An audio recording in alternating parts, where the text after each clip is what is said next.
Hi, I've got a quick question for you. Is your company drowning in assurance activities?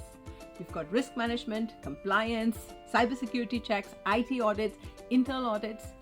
It's like different utility companies digging up the same road again and again, one after the other, with no end in sight, right? The result, chaos, confusion, and redundant efforts everywhere.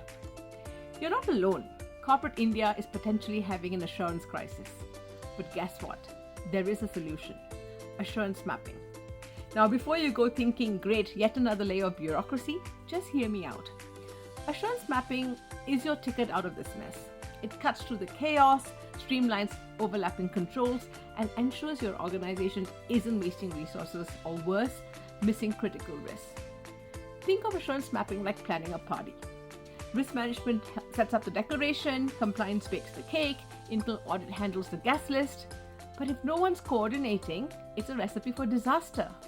But with assurance mapping, you're the party planner, making sure everyone knows their role, no duplication, no missed tasks, just a well-organized event. The need for this coordination was highlighted recently by Richard Chambers, Senior Advisor, Risk and Audit at Audit Board, in an announcement about his upcoming book, Connected Risk: Conquering the Perilous Risk Exposure Gap, set to be released on October 22nd. Richard stressed that the traditional three lines model, which we all love, creates its own set of risks. When management, those that are responsible for monitoring, and the auditors work in isolation. He emphasized that risk management can't be done alone in silos, and that all assurance functions must work together.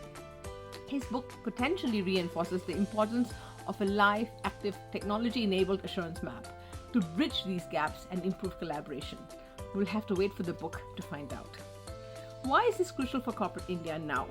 Many assurance functions are working hard, but often overlap with other teams covering the same risks and potentially missing some. It's like having 5 chefs in the kitchen cooking the same dish. Wasteful, inefficient, and somewhat exhausting. Now, assurance mapping isn't just theory. It has been around for over 20 years, and I first learned about it sometime in 2011 through a training program delivered by James Paterson for IIA UK. It is a proven tool gaining global traction. Just last week, Tom O'Reilly's article, Assurance Mapping for Connected Risk Visibility, breaks it down beautifully. He shows how assurance mapping gives organizations a complete view of their risk landscape by coordinating the efforts of all assurance providers.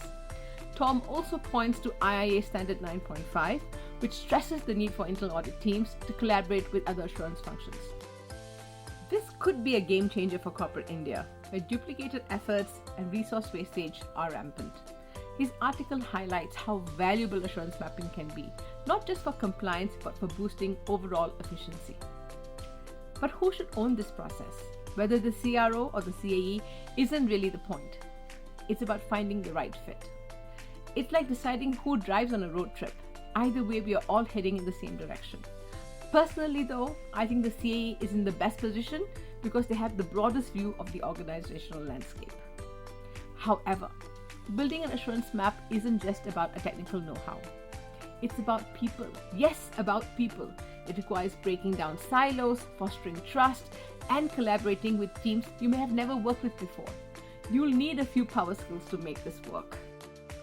First, you need strategic communication because let's face it, if you can't sell the benefits of assurance mapping, no one's going to come on board. And then there's trust balanced with a healthy dose of skepticism.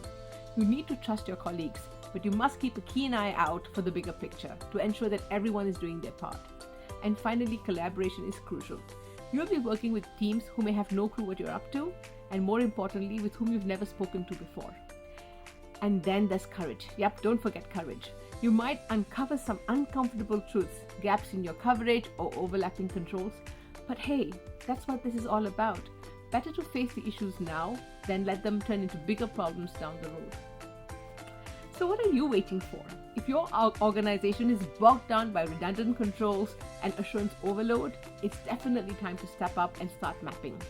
Your CAE, maybe that's you, or whoever is willing, should lead the charge.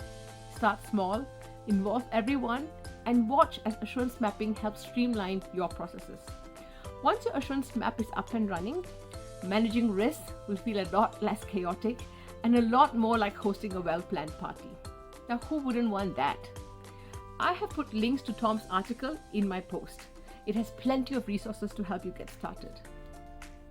Ready to level up your power skills and get started with assurance mapping? Join the Evolving Auditor.